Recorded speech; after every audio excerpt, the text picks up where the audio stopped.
Indian troops arrested 4 youth in the Budgam district. According to Kashmir Media Service, the troops during a cordon and search operation and raids arrested 4 youth in Bhirwa area of the district last night. The troops claim to have recovered arms and ammunition from the detainees, a charge which has never been proven by any independent source. New Delhi-controlled State Investigation Agency carried out raids at the residence of the pro-freedom youth in Jammu today. According to Kashmir Media Service, a team of the SIA searched the house of the youth Muhammad Iqbal in Pirbagh area of Bhatindi in Jammu. The SIA claimed to have discovered and seized significant evidence during the raid. India has leaked its intent to auction lithium reserve discovered in the UN-recognized disputed territory of Jammu and Kashmir in an attempt to lure the West.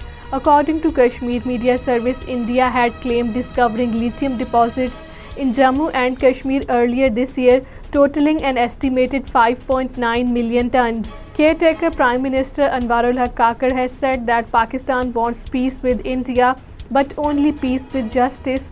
According to Kashmir Media Service, Prime Minister Kakar, in an exclusive interview with foreign media when asked about Pakistan-India relations, said, "We are quite open for a meaningful dialogue with all our neighbors." All Parties Hurriyat Conference Azad Jammu and Kashmir chapter convener Mahmood Ahmad Sagar has urged the UK to play its role in the resolution of the Kashmir dispute. According to Kashmir Media Service, Mahmood Ahmad Sagar, while addressing British parliamentary delegation led by Raja Najabat Hussain in Islamabad, said the key to peace in South Asia lies in solution of the Kashmir issue. Indian Prime Minister Narendra Modi's ruling Bharatiya Janata Party and affiliated groups were behind the most hate speech events against the Muslims in the first half of the year, according to a report. According to Kashmir Media Service, around 80% of the 255 recorded incidents of the hate speech against Muslims took place in the states ruled by the Bharatiya Janata Party, Bloomberg reported.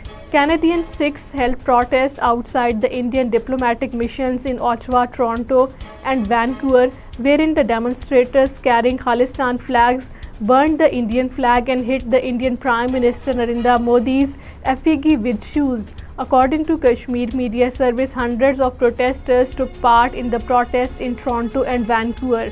Modi's government has created an atmosphere of fear as the Sikhs in the Indian Punjab fear backlash.